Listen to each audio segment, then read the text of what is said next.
नमस्कार, आप देख रहे हैं पॉलिटिकल आइडिया और मैं हूं प्रदीप कुमार। मित्रों, पिछला लोकसभा चुनाव जब 2024 का समाप्त हुआ, चुनाव के परिणाम आ गए, केंद्र में सरकार बन गई, उसके बाद बिहार के मुसलमानों के बीच एक बेचैनी जैसी स्थिति थी कि अब बिहार का मुसलमान कहाँ जाएगा, किसे वोट डालेगा। क्योंकि चुनाव का जो अनुभव था वो अनुभव काफी कटु था। कटु इस मायने में था, दो तीन मामलों में था। जैसे सबसे बड़ी पीड़ा क्या थी कि एक तो जो ये बात सही है कि एनडीए ने केवल एक उम्मीदवार को लड़ाया, केवल किशनगंज से मास्टर मुजाहिद आलम, वो हार गए।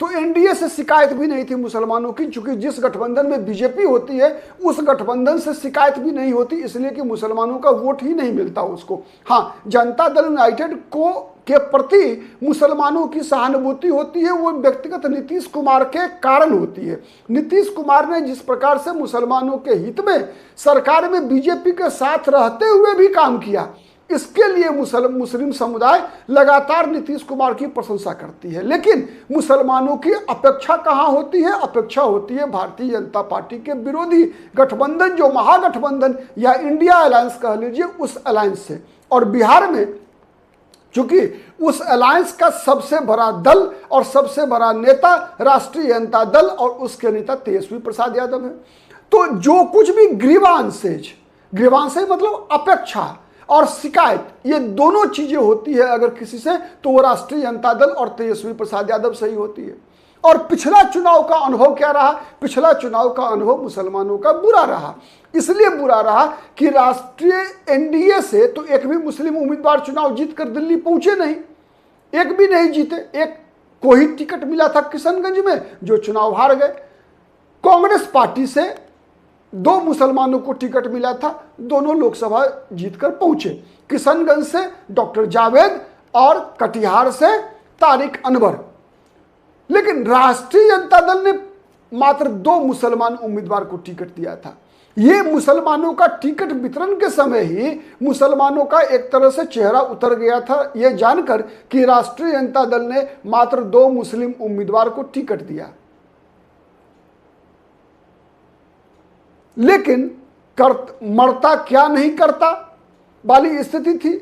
अधिकतर लोकसभा सीट पर मुसलमानों के पास कोई विकल्प नहीं था, इसीलिए मुसलमानों ने प्रायः दो तीन लोकसभा सीट छोड़ दीजिए, दो विशेषकर जहां पर कि उनके पास दूसरा विकल्प था। जैसे सीवान में अपवाद कह लीजिए, सीवान में सैयद शहाबुद्दीन की विधवा हिना साहब और पूर्णिया लोकसभा सीट पर पप्पू यादव, ये दो उम्मीदवारों को मुस्लिम मतदाताओं ने अपने सर माथों पर बिठाया और वहां पर राष्ट्रीय जनता दल के उम्मीदवार को वोट नहीं दिया।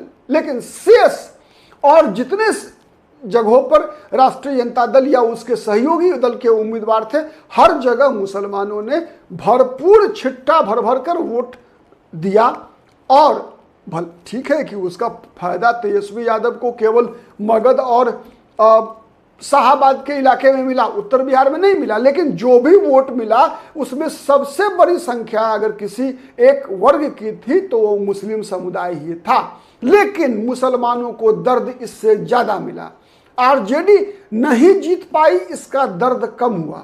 मुसलमानों को दर्द इस बात का ज्यादा हुआ कि जहां कहीं भी आरजेडी ने एक तो कम मुस्लिम उम्मीदवार को लड़ाया, मात्र दो मुसलमानों को टिकट दिया, और जहां दिया भी वहां भी तेजस्वी यादव या अपने सजातीय यादव वोटों को ट्रांसफर कराने में असफल रहे।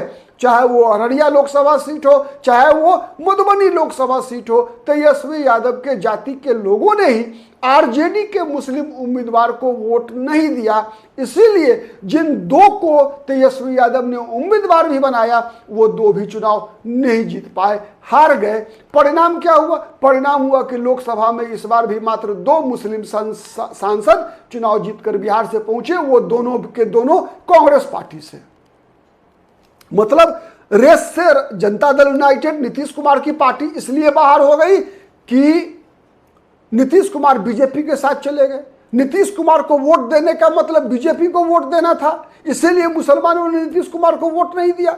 राष्ट्रीय जनता दल को वोट दिया लेकिन राष्ट्रीय जनता दल ने धोखा दिया, राष्ट्रीय जनता दल के समर्थकों ने धोखा दिया। तेजस्वी यादव ने स्वयं जितना मेहनत पप्पू यादव को हराने के लिए पूर्णिया में किया, उसका आधा मेहनत भी तेजस्वी यादव अगर अररिया लोकसभा सीट पर या मधुबनी लोकसभा सीट पर अली अशरफ फातमी और शाहनवाज आलम को जिताने के लिए किया होता अपने सजातीय मतदाताओं के बीच, तो ये दोनों उम्मीदवार भी जीतकर लोकसभा में पहुंच गए होते, चाहे वो अली अशरफ फातमी हो, चाहे वो शाहनवाज आलम हो अररिया के उम्मीदवार राष्ट्रीय जनता दल के।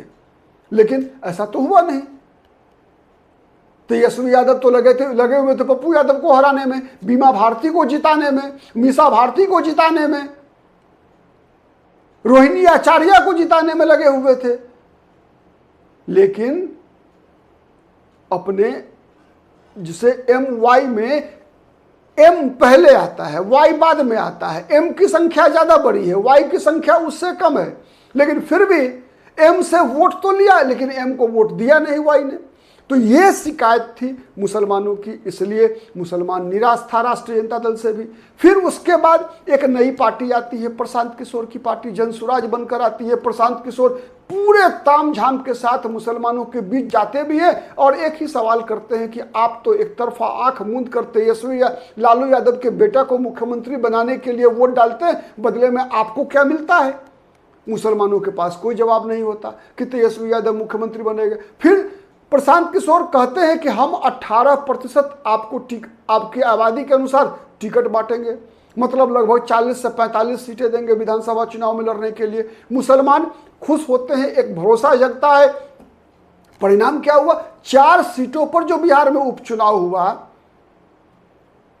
बेलागंज, तरारी, रामगढ़ और इमामगंज, ये 4 विधानसभा सीटों पर भले ही वहां प्रशांत किशोर की पार्टी के एक भी उम्मीदवार जीत नहीं पाए, लेकिन मुसलमानों ने प्रशांत किशोर की पार्टी को वोट देना शुरू कर दिया, वोट दिया। ये एक सफलता थी प्रशांत किशोर की। लगा कि मुसलमानों को एक नया विकल्प मिल रहा है। लेकिन ये बात तो सवाल के घेरे में है ना कि क्या मुसलमानों के अकेले वोट से प्रशांत किशोर की पार्टी चुनाव जीत सकती है? तो जवाब कुछ ठोस मिल नहीं रहा था। उसके बाद अब जनवरी में आते हैं राहुल गांधी बिहार के पिक्चर में। पहले लगता था कि नहीं, राहुल गांधी और कांग्रेस पार्टी तो बी टीम है राष्ट्रीय जनता दल की। सबसे पहले राहुल गांधी ने कांग्रेस पार्टी के बिहार प्रदेश प्रभारी को बदला, नया प्रभारी लेकर आए कृष्णा अल्लावरू, फिर कन्हैया कुमार को लॉन्च किया, फिर प्रदेश अध्यक्ष बदला। उससे पहले ही नेता विधायक दल बदल चुके थे राहुल गांधी।